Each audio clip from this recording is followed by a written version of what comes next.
So a friend came to visit today. He's a really nice guy. We shared some homebrewed kombucha, and he brought me peaches from his garden and some green beans. Recently, he had a near-death experience, and this opened his eyes to a lot of things. But especially, it made him very aware of his own impermanence and the necessity to apply himself to meditation. So he's got something that we're lacking in our practice, because he's got this sense of urgency. And what it's taught in the Dharma is you need to be like someone who's just discovered they have a terminal illness. They've just discovered they've got brain cancer or something like that, and they've only got a few months to live. And so if you're like that, then you're going to be busy. There's things that you want to do before the end comes. So he's got that, because he was there at the brink of death. And it made me think, why is it that we have to wait right up until the very gates of hell appear before our eyes before we find any urgency in our practice? They say you need to practice like your head is on fire. If your head's on fire, you haven't got time to sit around. You've got to douse the flames. So this is the kind of urgency we need. But sadly, we wait until we're too old. We can no longer concentrate. We can't sit on our cushion anymore. Our bones hurt, our body hurts. Our mental concentration is diminished until we realize that this life is impermanent and that time of death is uncertain. Now this is especially important for the young ones out there. You don't want to be wasting your time. You're in the prime of your life. Your intellect is very sharp and keen. Your body is fit. And if you apply yourself, there's no reason why you can't sit for many hours a day. And so it's no use telling yourself that you can just chill out, be relaxed, be a nice person, and then enlightenment will just fall out of the sky into your lap. Well, it's not going to happen. And I can guarantee you, if you listen to those people who are telling you, don't worry, you're already Buddha, everything is non-dual, you are one with the universe, well, you'll practice like that for 10 or 20 years. And then, when you start to get too old to really dedicate your time and your effort to gaining some realization in meditative practice, it's going to be too late. You're already over the hill. You'll be like me, an old man. Now, I meet many people, when they were young, they tried everything. They dedicated themselves to yoga, asana, pranayama, lived in ashrams, went off to live with the native Indian spiritual communities, tried Buddhism. They've done it all. And now that they're older, they start to wonder, what was it all about? By that time, it's too late. So you, in the prime of your life, you don't have time to waste. You need to be like this friend of mine, who has experienced what it's like to be on the brink of death. Now, how do we know there is even such a thing as reincarnation? I mean, we can't prove it. We can't do a scientific experiment and get conclusive evidence that you do come back. We can't describe the manner in which an individual passes from one life to the next. But we have got some help in this in recent times. Because with the advancement of medical technology, then more and more people are brought back from the brink of death. And with more and more people coming back from the brink of death, we hear more stories from these people about what it's like. And there are very many people in recent times who have near-death experiences. And they're all similar in many ways. But the main thing is that after having these experiences, that individual's life fundamentally changes. They see a new purpose in life. They see something that is important and pressing, and they become very spiritual individuals. And that might manifest in the way of becoming a better Christian, or dedicating oneself to yoga practice or Buddhist meditation, whatever it is. But the vast majority of people who have near-death experiences are changed from that moment on, and profoundly changed. And they change and they become more spiritual. They don't become more blasé. They don't become less spiritual, more materialistic. They no longer see the purpose in materialistic gain, pursuing the mundane life. Like my friend here, he wants to dedicate himself to sharing this secret with others. This profound truth, whatever that is. In fact, he made a promise to himself that he would do this. He would dedicate his life to that. So now, while the iron is hot, then he needs to apply himself. But as I said, sadly, we often wait until it's too late. Or we tell ourselves that it's easy and we don't have to do anything, but it's just laziness. This wish that everything will come easily is laziness. And also, thinking that we've understood or realized the high view when we haven't is of no benefit whatsoever. All it will do is it will stop you from making any spiritual progress. I mean, there are teachers out there, very famous ones, and I don't want to upset their students, but they tell them that basically they don't have to do anything. All they have to do is relax, and everything will be fine, because you're already enlightened, and because everything is non-dual. All you need to do is rest in the present moment. So my suggestion for you is to go to one of their teachings and see what their students are like. Have a good look. See if these individuals look like awakened people, whether they have mundane problems, whether they have materialistic concerns. Look at what kind of car they drive. Look at their possessions. Do they dress nicely? I don't know for myself. I've never really met them. But in general, you can tell a lot from a teacher's students. You can tell an awful lot about what this path brings, what the fruition of the path is, by looking at the people who practice that. So we respect the yogis, right? Most people have great respect for Ramana Maharshi, for example. So we think he's an advanced spiritual practitioner. Okay. So how does Ramana Maharshi compare to the students of Eckhart Tolle, for example? Well, Ramana Maharshi was basically naked, sitting outside in the sun, immersed in meditation so deep and for such a long time that even rats would come and eat his body and he wouldn't be aware of it. So he didn't have to do anything, right? He wasn't exerting himself. He was just resting in the present moment. So what is the practice like of the students of Eckhart Tolle? What are they doing day to day with their lives? Are they applying themselves as Ramana Maharshi was, who is practicing this path of stillness? If they are practicing the same path, then their meditation should look similar. Their view should be similar. And their conduct should be similar, if it's the same path. I think you find that there are no resemblance whatsoever.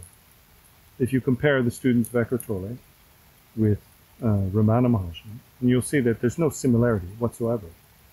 Ramana Maharshi had absolute renunciation. We don't even know if he ate. I mean, what I've heard is he'd be immersed in meditation, maybe for 3 weeks, and from time to time, then someone would come and bring him some scraps, some food, some basic food. So he had no interest in looking after his body, right? Or wearing nice clothing. He had no possessions. He spent all his time in meditative equipoise. And that's the path of stillness. That's the simple path. That's the shortcut. The question is, what's your practice like? How do you apply yourself? And also, do you have a sense of urgency? And my feeling is, if you don't have a sense of urgency, then you're not a true spiritual practitioner. Milarepa had a sense of urgency. In the snow in Tibet, he didn't have time to eat. He didn't even have clothing. It was said that if a robber were to come into his cave, they wouldn't find anything to steal, because he had nothing. He had no material concerns whatsoever. And what did he do? Nothing complicated. He didn't do anything. He was just sitting. He was just sitting and looking at his mind. So it's my wish that you might be able to develop a sense of urgency. This feeling like you are a terminally ill patient and you only have a few months to live. And if that were the case, then how would you act? How you would act in that situation is a good example of what your basic view is. For example, a nihilist, if they're told you're going to die in 3 months, there's nothing we can do, we can't save you, they just give up. And, well, what's the point? There's nothing I can do. It's the end. They probably take all their money and go to a casino in Las Vegas or something like that. Or if you're a hedonist, what are you going to do? You're going to take all your money and buy loads of drugs and alcohol and prostitutes and things like that.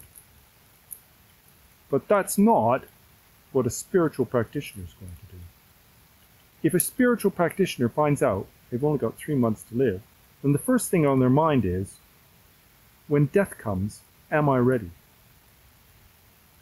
Because when death comes, the only thing that you will have is your mind. You can't take your money, your house, your car, your iPhone, your computer, none of it. Not one stitch of clothing will go with you. The only thing you have at the time of death is your mind. And the only thing that will bring you benefit at the time of death is if you have control over your mind. And this is why we practice, to bring stability to our mind, to our core, so that when the appearances of death arise, the bardo arises, that we're not carried away like a leaf in a storm. If your mind is easily distracted by outer objects, if desires and all kinds of crazy thoughts are always arising for you, then when it comes to the bardo, you will be carried away like a leaf in a storm. You'll be drawn to whichever of your negative emotions is the most strong, and that will dictate your next existence. So they taught to practice virtue. Why? Because you have to have the habit for virtue. When you die, it's like being in a dream, and for some people it's like a nightmare. In dreams, we don't have any control, right? We can't control ourselves. And so whatever is your strongest emotional tendency, then you will be guided by that at the time of death, just like you are in your dreams. And so, practice virtue so that you are habituated to goodness, to kindness, to love, and to compassion. And avoid all negativity. Don't habituate yourself to negativity.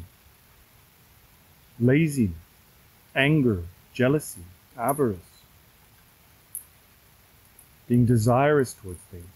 Because these negativities will guide you at the time of death. But most important, you must have control over your mind. And that control is garnered from practice. The word in Tibetan for meditation is gom. And this gom is to habituate. And once that becomes gom, that means you have habituated. It becomes natural. It's easy. It doesn't take any effort. And that's what you need, because at the time of death, you have no choice. You will follow the path that you are most habituated to. Be like someone who has seen the gates of hell. They've walked up to the gates of hell, and the minion opens the door and says, "Are you coming in?" And you say, "Not just yet. I'll be back later. Just give me a bit of time." You have to have this sense of urgency and this need to apply yourself to practice. And it doesn't matter if you're too old, you're sort of old and jaded like I am. It doesn't matter. You still have to apply yourself. You have to do your best. You have to prepare as best you can. So what it says in Tibetan Buddhism is so true. It says, when you are young, then your intellect is very sharp. We know this. Children learn languages very quickly. They pick things up almost immediately. It takes them almost no time whatsoever. There's very little effort. They don't even think about it and they learn things. When we get older, then it becomes difficult, right? So the child has got a very sharp intellect, but they're totally immature. They have no life experience, and they're kind of flippant in everything they do. They just waste their time playing around with silly little things, right? And then when you're matured, you become an adult, what happens? You become distracted by worldly concerns. You know, people get married, they get a business, you go to school. So all your time is taken up when you become 18, 19, 20, 21, until you're 30. All that time goes very quickly because you've got so much to do. And then, once things slow down, you're finished. You're over the hill. You become older and your mind no longer works. You can't concentrate. Even if you try to sit down for an hour to meditate, the body won't let you. You need to be aware of this. So the young people out there, while you're still young, apply yourself. Don't think that if you just chill out, you know, then enlightenment will fall out of the sky into your lap. It's not going to happen. All that will happen is 10 or 20 years will go by and suddenly you'll realize that you wasted your time. You'll just be the same person you were before, and more often than not, you're much worse because you become desensitized and jaded, kind of blasé, or bored with the whole thing. You no longer see the point. So I'd better leave it there. I'm sorry for going on so much. I mean, I think some people get the impression that I'm a very angry person or that I'm very critical of all you. But I'm not. It's my sincere wish that you can come to some understanding to really make progress. And especially that you should be kind of woken up out of your apathy and being, you know, believing that you don't really have to do anything. That makes me very sad. That's probably the thing that makes me the most sad of all, is seeing how many people have been conned into this idea that there isn't anything to do. This teaching that there's nothing to do, that you're already Buddha, everything is non-dual, is way up there. It's so high. It's up in the sky. It's like, you know, the tallest building in the whole world. And we're at the ground floor. It's just ridiculous to think that you're there, right? The masters of the past had to exert themselves in phenomenal amounts of energy just to get to realize this high view. It's just not a matter of understanding a few words. Anybody can say to you, everything is non-dual, you and the universe are not separate. What difference does it make? It doesn't help you in any way.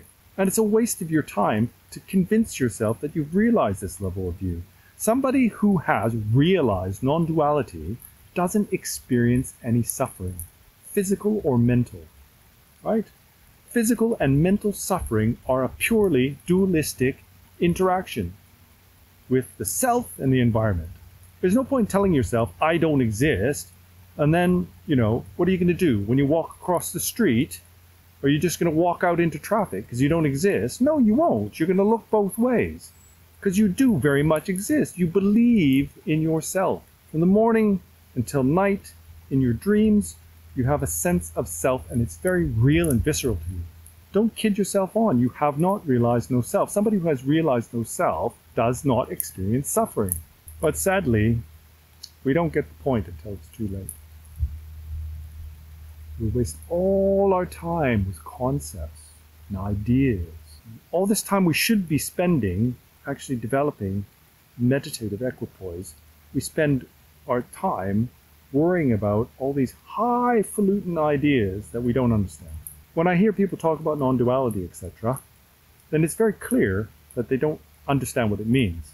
They just heard a few words, but they have no idea what is involved with non-duality whatsoever. It's so crystal clear to me. Because everything they talk about is only relevant to a dualistic framework. And then you get really odd things that people do. They heard there's no self, or everything's non-dual, and then they try to change the way they speak to accommodate that. This happened to a student of Taiseido Rinpoche's. He'd heard this high kind of view about the self doesn't exist, there's no self, everything is not separate. And so what he decided to do was he decided that he was going to stop using the word I or mine. And so his language became very weird. And it kind of drove him a little bit crazy. I mean, many people who are old students of Taiseido Rinpoche will know this story. And this is what people do. They sort of try to convince themselves that they understand non-duality, and no self, and then they develop strange behavior because they keep bumping up to contradictions. You know? For example, you say, there is no self. Oh, please pass me the salt. Wait, I can't say pass me the salt because I don't exist. You know, it's just craziness. It doesn't help you in any way whatsoever. Anyway, for me, I exist. And as far as me is concerned, then I'm rambling on too much. You know, I hope to see you soon. Now, something I wanted to say, actually, I forgot. Because I'm going to be going back to Nepal soon, just about a week from now. I'm not going to stay permanently. I can't. I have to look after my parents, right? But my brother said he would come and relieve me for a couple of weeks. So I decided that it was time for me to go back. It's been a year now since I left the monastery. And I basically left in a rush, in an emergency, and I just left all my stuff. So I've got to go back and sort it out. And also, I've got some projects and things there that I didn't finish.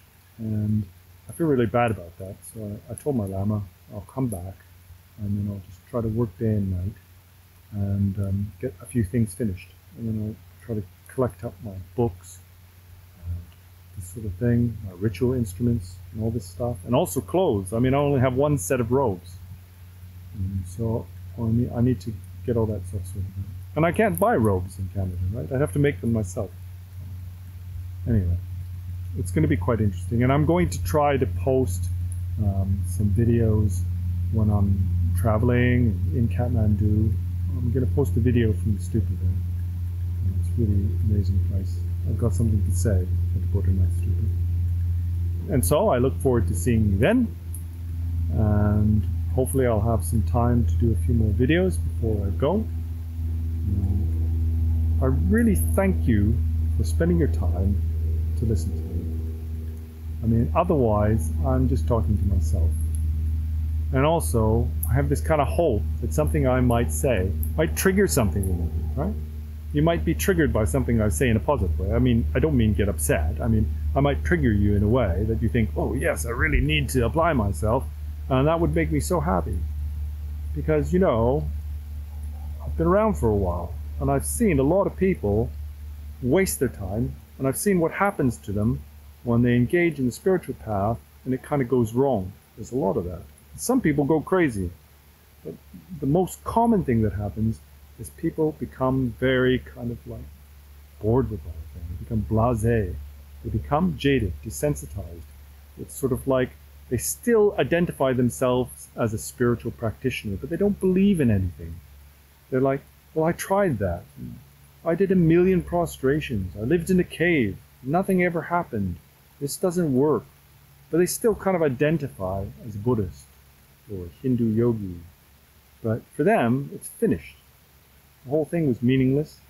And then they end up kind of strange and cold and hardened to the Dharma. And I don't want that to happen to you.